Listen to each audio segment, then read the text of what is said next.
अभी देखो simple language में समझते हैं इसको। लाइक बैंक निफ्टी है, बैंक निफ्टी को हम ट्रेड कर रहे हैं या कोई भी इंडेक्स है उसको ट्रेड कर रहे हैं। सपोज़ वो नीचे गिरते गिरते गिरते धीरे आया और उसने एक बेस बना लिया यहाँ पे, जैसे इसने बनाया है। अब बेस बनाकर ये ऊपर जाने की कोशिश कर रहा है, ठीक है। अब हम मुझको लग रहा है यार इधर से निकलेगा तो इसके पास इतना स्पेस है, ये इसका हाई तक चला जाएगा, और जब इधर से निकलेगा तो इसका जो स्टॉप लॉस है वो इधर पे आएगा कहीं पे। बट इतना लंबा stop loss like bank Nifty में तो नियर बाई 100 to 120 पॉइंट्स का हो जाता है, तो वो पॉसिबल नहीं है इतना लेना। तो हम लोग क्या करते हैं, जस्ट हम लोग इधर बाई करते हैं ब्रेकआउट होने से पहले, क्योंकि देखो ब्रेकआउट अगर हो जाएगा कैंडल से, सपोज यहाँ प्रीमियम उसका 200 आ रहा है तो इधर पे पहुँच जाएगा 280, और ब्रेकआउट के बाद अगर एंट्री करेंगे और वो धीरे धीरे थोड़ा सा पुल बैक ले लेगा तो यहाँ आते आते उसका प्रीमियम बचेगा 230 240।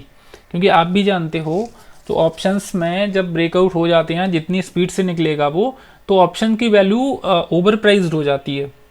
अब यहाँ पे जाके बाई करना मतलब आप यहाँ तक तो पॉसिबिलिटी है वो आएगा।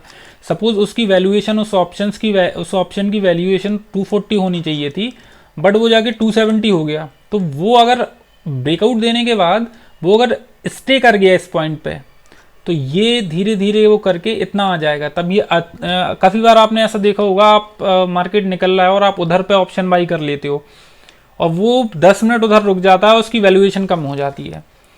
तो ऐसा होता है, तो ऐसा मत किया करो। अभी देखो मैं एक चीज़ बता रहा हूँ, इसको समझो आप। अभी ये मार्केट गिरते हुए आया और इसने यहाँ से बुलिश होना शुरू किया। अब ये इसका स्विंग लो है, मेन स्टॉप लॉस तो इसका इधर आएगा, बट स्टॉप लॉस इतना बड़ा हो जाता है। काफ़ी लोग क्या करते हैं, लाइक उनने एक लॉट यहाँ खरीद लिया, जो बड़े ट्रेडर हैं, कुछ लॉट उनने यहाँ खरीद लिया, कुछ लॉट इधर खरीद लिया, टोटल का स्टॉप लॉस ये डाल दिया उनने अपने अकॉर्डिंग, ठीक है। तो उनका एक एवरेज निकल जाता है इधर पे। बट अगर आप एक लॉट से ट्रेड कर रहे हो तो जब प्राइस धीरे धीरे अप्रोच करेगी रेंज के पास, जैसे जब मैं बोलता हूँ ना इसके हाई के ऊपर बाई करना है, इसके लो के नीचे सेल करना है, तो मैं अर्ली एंट्री कराता हूँ। अब देखो अर्ली एंट्री कराने के फायदे क्या होते हैं। देखो मार्केट ब्रेकआउट देगा, उसके बाद डिसाइड होगा वो आगे बढ़ेगा या नीचे गिर जाएगा। कितनी कंडीशन आएंगी, ब्रेकआउट दे रहा है, ब्रेकआउट दे के निकल गया, एक कंडीशन हो गई। ब्रेकआउट दे के साइडवेज हो गया, दूसरी कंडीशन हो गई। ब्रेकआउट देकर गिर गया, तीसरी कंडीशन हो गई। और चौथी कंडीशन हुई ब्रेकआउट देकर गिरा और फिर जाके ऊपर निकल गया।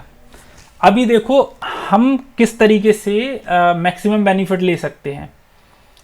ये इधर से आया, हमने इधर पे कुछ इसका प्रीमियम रहा 200 रुपये का, हम लोगों ने इधर बाई किया और छोटा ऐसा एसएल ले लिया इसका 30 से 40 रुपये का।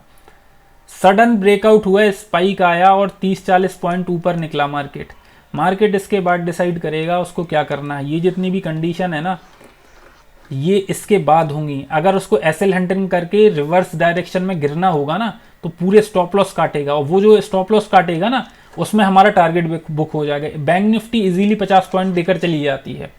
अभी देखो ब्रेकआउट हो गया, ब्रेकआउट के बाद हमने नहीं लिया, हमारा प्रॉफिट हो गया।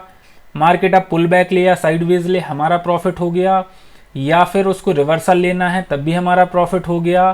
कुछ भी करना है हमारा हो गया। हमारा केवल लॉस एक कंडीशन में होगा कि ये इधर से जाएगा और इधर पे होल्ड करके हल्का सा स्पाइक देकर गिर जाएगा, हम तभी लॉस में आएंगे।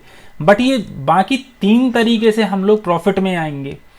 तो छोटा सा स्टॉप लॉस रखो आप 20-30 पॉइंट का, 30-40 पॉइंट का, और इस तरीके से आप प्ले कर सकते हो। देखो जो मैं आपको बैंक निफ्टी या स्टॉक्स को देता हूँ उसमें पोटेंशियल होता है। मार्केट देखो साइडवेज रहेगा तो कहीं ना कहीं ऑप्शंस ट्रेडिंग में प्रीमियम डिके होगा, आपका थीटा डिके जिसको बोलते हैं हम लोग, तो वो कहीं ना कहीं तुम्हारा पैसा को लूज करता है। प्रीमियम 100 रुपये का प्रीमियम था और मार्केट साइडवेज हो गया, वो जाके 80 रुपीज़ बचा, है ना। बट इस तरीके से आप मेरी वर्डिंग को समझते जाओगे तो आप मैक्सिमम उसमें प्रॉफिट में रहोगे। मैं क्यों बोलता हूँ कि इतना पॉइंट ऊपर चला जाए तो उसके बाद लॉस नहीं करना, बिकॉज ये जो 3 कंडीशन और हैं साथ में, अगर ये होती हैं तो हम एटलीस्ट कॉस्ट टू कॉस्ट तो बाहर आ पाए।